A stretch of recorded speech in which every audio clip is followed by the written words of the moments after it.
उपमुख्यमंत्री शिंदे दीपक केसरकर यांच्यावरती प्रचंड नाराज असल्याची सूत्रांची माहिती आहे। दीपक केसरकरांनी घेतलेल्या पत्रकार परिषदेनंतर शिवसेना नेत्यांमध्ये देखील नाराजीचा सूर आहे।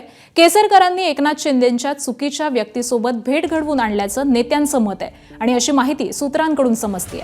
बोंधू करातवरती कडक कारवाई व्हावी असं पक्षामधील बड्या नेत्यांचं मत आहे। पक्षातील वरिष्ठांकडून केसरकरांना समज देण्यात आल्याची ही माहिती सूत्रांकडून कळतेय।